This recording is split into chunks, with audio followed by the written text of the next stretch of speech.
Public TV Ranganath ವೈಯಾರದ ಮಾತನ್ನ ಕೇಳಿದ್ರ ಒಬ್ಬ ಸೀನಿಯರ್ ಜರ್ನಲಿಸ್ಟ್ ಕಡೆಗೆ ಜೋಕರ್ ಆಗೋದು ಹೀಗೆನಾ?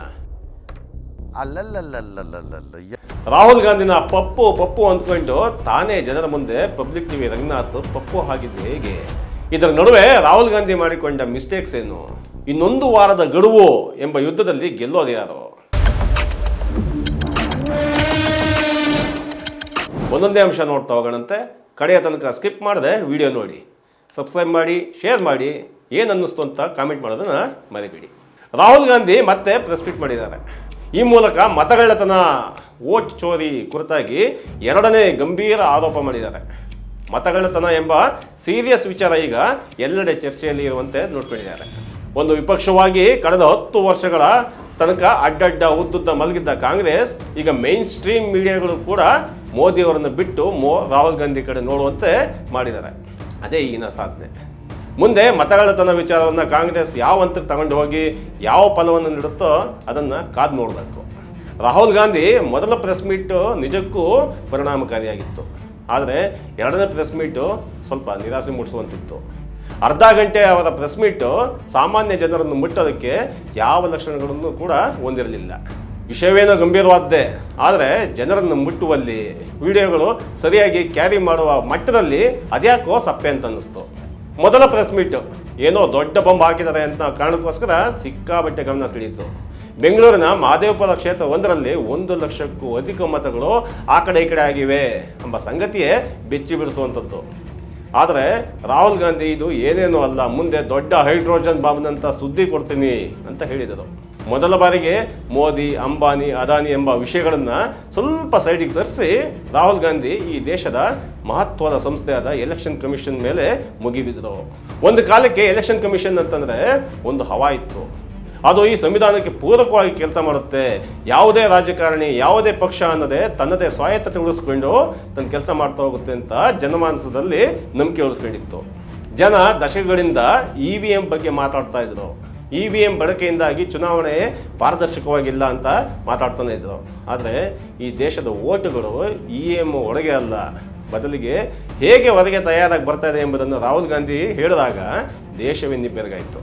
ಚುನಾವಣಾ ಆಯೋಗ ಎಂಬ ಸಂಸ್ಥೆ ಜನರ ನಂಬಿಕೆಯನ್ನು ಎರಾಬಿರಿ ದುರುಪಯೋಗ ಮಾಡಿಕೊಂಡಿರೋದು ಎಲ್ಲ ಲಕ್ಷಣಗಳನ್ನು ಕೂಡ ರಾಹುಲ್ ಗಾಂಧಿ ಜನರ ಮುಂದೆ ಬಿಚ್ಚಿಡ್ತಾ ಬಂದಿತ್ತು. ಅದು ರಾಜಕೀಯವಾಗಿ ಹೇಗೋ ಗೊತ್ತಿಲ್ಲ, ಆದರೆ ಈ ದೇಶದ ಸಂವಿಧಾನದ ಆಶಯವನ್ನು ಉಳಿಸೋ ನಿಟ್ಟಿನಲ್ಲಿ ಒಂದೊಳ್ಳೆಯ ಕೆಲಸ ಅಂತ BJP ಕೂಡ ಒಪ್ಕೊಳ್ಳೇಬೇಕಾಗಿದೆ. ಅಷ್ಟರ ಮಟ್ಟಿಗೆ ರಾಹುಲ್ ಗಾಂಧಿ ಗೆದ್ದಿದ್ದಾರೆ. ಆದರೆ ಇಲ್ಲಿ ಗೆಲುವು ಅನ್ನೋದು ಒಂದು ದಿನದ ರಣರಂಗದಲ್ಲಿ ಎದುರಿಗಿರೋ ರಾಜನನ್ನು ಗೆದ್ದು ಸಿಂಹಾಸನದ ಮೇಲೆ ಕೂತಂತೆ ಅಲ್ಲ. ಇಲ್ಲಿ ಗೆಲುವು ಅನ್ನೋದಕ್ಕೆ ಬಹಳ ಕಡಿಮೆ ಆಯಸ್ಸು. ಇವತ್ತಿನ ಗೆಲುವು ಬೆಳಗಾಗೋದ್ರೊಳಗತ್ತಿಗೆ ಅನಾಮತ್ತಾಗಿ ಸೋಲಾಗೋಗಿರುತ್ತೆ. ಗೆದ್ದೆ ಅಂತ ಮಲ್ಕೋಬಾರ್ದಷ್ಟೇ. ರಾಹುಲ್ ಗಾಂಧಿ ಏನು ಹೇಳಿದರು? ಕರ್ನಾಟಕದ ಆಳಂದ ಕ್ಷೇತ್ರದಲ್ಲಿ 6,000ಕ್ಕೂ ಹೆಚ್ಚು ಓಟ್ಗಳನ್ನು ಯಾವುದೋ ಕಾಣದ ಕೈಗಳು ಪಟ್ಟಿಯಿಂದ ತೆಗೆದುಹಾಕಿದೆ. ಆ ಕಾಣದ ಕೈಗಳು ಕರ್ನಾಟಕದ ಆಚೆ ಇದ್ದಾವೆ. ಕಾಂಗ್ರೆಸ್ ಲೀಡ್ ಕೊಡುವಂತಹ ಬೂತ್ಗಳಲ್ಲೇ ಇಂತಹ ವೋಟ್ ಚೋರಿ ಆಗಿದೆ, ಅಂದರೆ ಕಳ್ಳತನದ ಪ್ರಯತ್ನ ನಡೆದಿದೆ. ಅದಕ್ಕೆ ಸಾಕ್ಷಿ ಅಂತ ಯಾರೋ ಲಾಗಿನ್ ಆಗಿದ್ದಾರಲ್ಲ, ಆ ಪಟ್ಟಿಯಿಂದ ಆಚೆ ಹಾಕಿದಾರಲ್ಲ, ಅವ್ರನ್ನ ಕರ್ಕೊಂಡ್ಬಂದು ಪ್ರೆಸ್ ಮೀಟ್ ಮಾಡಿಸಿದ್ದಾರೆ, ಅವ್ರ ಕೈಲೇ ಮಾತಾಡ್ಸಿದ್ದಾರೆ. ಹಾಗಾಗಿ ಆ ಆರೋಪಕ್ಕೆ ಇನ್ನೂ ಒಂದಷ್ಟು ಸ್ಪಷ್ಟತೆ ಬಂದಿದೆ. ಇದು ಹೇಗೆ ವ್ಯವಸ್ಥಿತವಾಗಿ ಮಾಡಬಹುದು ಎಂಬುದಕ್ಕೆ ನಾಗರಾಜ್ ಎಂಬ ವ್ಯಕ್ತಿ ಕೇವಲ 31 ಸೆಕೆಂಡ್ಗಳಲ್ಲಿ 2 ಅಪ್ಲಿಕೇಶನ್ಗಳನ್ನು ಭರ್ತಿ ಮಾಡ್ತಾನೆ. ಅದು ಕೂಡ ಬೆಳಗ್ಗೆ 4 ಗಂಟೆಗೆ ಎದ್ದು. ಒಂದು ಲಾಗಿನ್ನಲ್ಲಿ ಕೇವಲ 31 ಸೆಕೆಂಡ್ಗಳಲ್ಲಿ ಒಂದು ಫಾರಂ ಭರ್ತಿ ಮಾಡೋದು ಕಷ್ಟ ಅಷ್ಟೇ ಅಲ್ಲ, ಅಸಾಧ್ಯ. ಅಂಥದ್ರಲ್ಲಿ 2 ಫಾರಮ್ನ ಒಬ್ಬನೇ ವ್ಯಕ್ತಿ ಕೇವಲ 31 ಸೆಕೆಂಡ್ಗಳಲ್ಲಿ ತುಂಬಿಸೋದು ಹೇಗೆ ಸಾಧ್ಯ? ಇದು ರಾಹುಲ್ ಗಾಂಧಿ ಪ್ರಶ್ನೆ. ಇವೆಲ್ಲ ಸುಲಭಕ್ಕೆ ತಗೊಳ್ಳೋ ವಿಚಾರ ಅಲ್ವೇ ಅಲ್ಲ. ಹೇಗೆ ಮತಗಳ್ಳತನ ಅನ್ನೋದು ಬಹಳ ಬುದ್ಧಿವಂತಿಕೆಯಿಂದ ನಡೆಯುತ್ತೆ, ಹೇಗೆ ಎಲೆಕ್ಷನ್ ಕಮಿಷನ್ ಒಂದು ಪಕ್ಷದ ಪರವಾಗಿ ಕೆಲಸ ಮಾಡುತ್ತೆ ಅನ್ನೋದನ್ನ ಮಹಾರಾಷ್ಟ್ರದ ಉದಾಹರಣೆ ನೀಡ್ತಾ ಹೇಳ್ತಾ ಹೋಗ್ತಾರೆ. ಆಳಂದದಲ್ಲಿ ಕಾಂಗ್ರೆಸ್ ಮತಗಳನ್ನು ಕಿತ್ತಾಕಲು ಪ್ರಯತ್ನ ಮಾಡಿದ್ರೆ ಮಹಾರಾಷ್ಟ್ರದಲ್ಲಿ ಅದೇ ಎಲೆಕ್ಷನ್ ಕಮಿಷನ್ BJP ಪರವಾದ ಓಟ್ಗಳನ್ನು ಕಾಯ್ದುಕೊಳ್ಳುತ್ತೆ, ಕಿತ್ತಾಕೋದಿಲ್ಲ ಅನ್ನೋ ವಿಷಯಗಳನ್ನು ಮುನ್ನೆಲೆಗೆ ತರ್ತಾರೆ ರಾಹುಲ್ ಗಾಂಧಿ. ಹೇಗೆ ಎಲೆಕ್ಷನ್ ಕಮಿಷನ್ ಸರ್ವಾಧಿಕಾರಿ ಅಂತ ನಡ್ಕೊಳ್ತದೆ ಅನ್ನೋದನ್ನು ಕೂಡ ಹೇಳ್ತಾ ಹೋಗ್ತಾರೆ. 2023ರಲ್ಲಿ ಆಳಂದದ ವಿಚಾರಕ್ಕೆ ಸಂಬಂಧಪಟ್ಟಂತೆ ಉತ್ತರ ಕೊಡಿ ಅಂತ ಕೇಳಿದ ಕೂಡ ನೀವ್ಯಾರಪ್ಪ ಕೇಳೋಕೆ ಅನ್ನೋ ರೀತಿಯಲ್ಲಿ ನಡ್ಕೊಳುತ್ತೆ ಎಲೆಕ್ಷನ್ ಕಮಿಷನ್. ಇನ್ನೂ ಅಂದರೆ ಎಲೆಕ್ಷನ್ ಮುಗಿದು 2 ವರ್ಷ ಕಳೆದರೂ ಕೂಡ ಆ 6,000 ಮತಗಳ FIR ಆಗಿದೆ ಹೊರತು ಯಾಕೆ ಹಾಗಾಯಿತು ಅನ್ನೋದ್ರ ಬಗ್ಗೆ ಎಲೆಕ್ಷನ್ ಕಮಿಷನ್ ಮಾತಾಡಿಲ್ಲ. ಇದು ಎಲೆಕ್ಷನ್ ಕಮಿಷನ್ ಬಗ್ಗೆ ಅನುಮಾನ ಪಡುವಂತೆ ಮಾಡಿದ್ರೆ ಇನ್ನೇನಾಗುತ್ತೆ? ಯಾಕೆ ಅಂತಂದರೆ 18 ಪತ್ರಗಳನ್ನು ಕರ್ನಾಟಕದ CBI ಬರೆದರೂ ಕೂಡ ಇದುವರೆಗೂ ಕೂಡ ನೋ ಆನ್ಸರ್. ಈಗ ರಾಹುಲ್ ಗಾಂಧಿ ಎಲೆಕ್ಷನ್ ಕಮಿಷನ್ಗೆ 1 ವಾರದ ಗಡುವು ನೀಡಿದ್ದಾರೆ. ಇದೆಲ್ಲ ತುಂಬ ಅಂದರೆ ತುಂಬ ಗಂಭೀರವಾದ ವಿಚಾರ ಅಲ್ವೇ? ಆದರೆ ಇಲ್ಲಿಗೆ 2 ಅಂಶಗಳನ್ನು ಹೇಳಲೇಬೇಕಾಗಿದೆ. ಒಂದು, ಮೋದಿ ಪರ ಇರೋ ಮೀಡಿಯಾಗಳು ಹೇಗೆ ಇಂತಹ ಗಂಭೀರವಾದ ವಿಚಾರಗಳನ್ನು ಕಸ ಅನ್ನೋ ರೀತಿ ನೋಡ್ತಾ ಇದ್ದಾವೆ. ಪ್ರೆಸ್ ಮೀಟ್ ಮುಗಿದ ರಾತ್ರಿನೇ ಬುಕ್ ಬುಲೆಟಿನ್ ಅಂತ ಬಂದ ಪಬ್ಲಿಕ್ ಟಿವಿ ರಂಗನಾಥ್ ಅವರು ಸಾರಾ ಸಗಟಾಗಿ ರಾಹುಲ್ ಗಾಂಧಿ ಆರೋಪಗಳನ್ನು ನೋ ಚಾನ್ಸ್ ಅಂದಿದ್ದಾರೆ. ಆಳಂದದಲ್ಲಿ ಅಂದರೆ ಒಂದು ಸಣ್ಣ ಊರಿನಲ್ಲಿ ಆದ ಘಟನೆಗೆ ದೇಶ ಮಟ್ಟದ ಎಲೆಕ್ಷನ್ ಕಮಿಷನ್ ಯಾಕೆ, ನಾನೇ ಆನ್ಸರ್ ಮಾಡ್ತೀನಿ. BR ಪಾಟೀಲ್ ಕ್ಷೇತ್ರಕ್ಕೆ ಹೋದರೆ ಸಣ್ಣ ಹುಡುಗ ಕೂಡ ಇದನ್ನು ಹೇಳ್ತಾನೆ, ಅದನ್ನು ಇಟ್ಕೊಂಡು ಅದೆಂಥದ್ದು ಹೈಡ್ರೋಜನ್ ಬಾಂಬ್ ಅಂತ ಬಂದಿದ್ದಾರಲ್ಲ ಅಂತ ವ್ಯಂಗ್ಯ ಆಡ್ತಾರೆ. ಮಾತ್ರ ಅಲ್ಲ, ಈ ರಾಹುಲ್ ಗಾಂಧಿ ಯಾಕೆ ಈ ಥರ ಎಡಬಿಡಂಗಿ ಥರ ಆಡ್ತಿದ್ದಾರೆ ಅಂತ ಸಿಕ್ಕಾಬಟ್ಟೆ ತಲೆ ಕೆಡಿಸ್ಕೊಂಡಿದ್ದಾರೆ ಪಬ್ಲಿಕ್ ರಂಗನಾಥ್ ಅವರು. ಅಲ್ರಿ ಪಬ್ಲಿಕ್ ರಂಗನಾಥ್ ಅವರೇ, ನೀವೇ ಮಾತಾಡೋದನ್ನ ನೀವೇ ಒಂದ್ಸರಿ ಕೇಳಿ.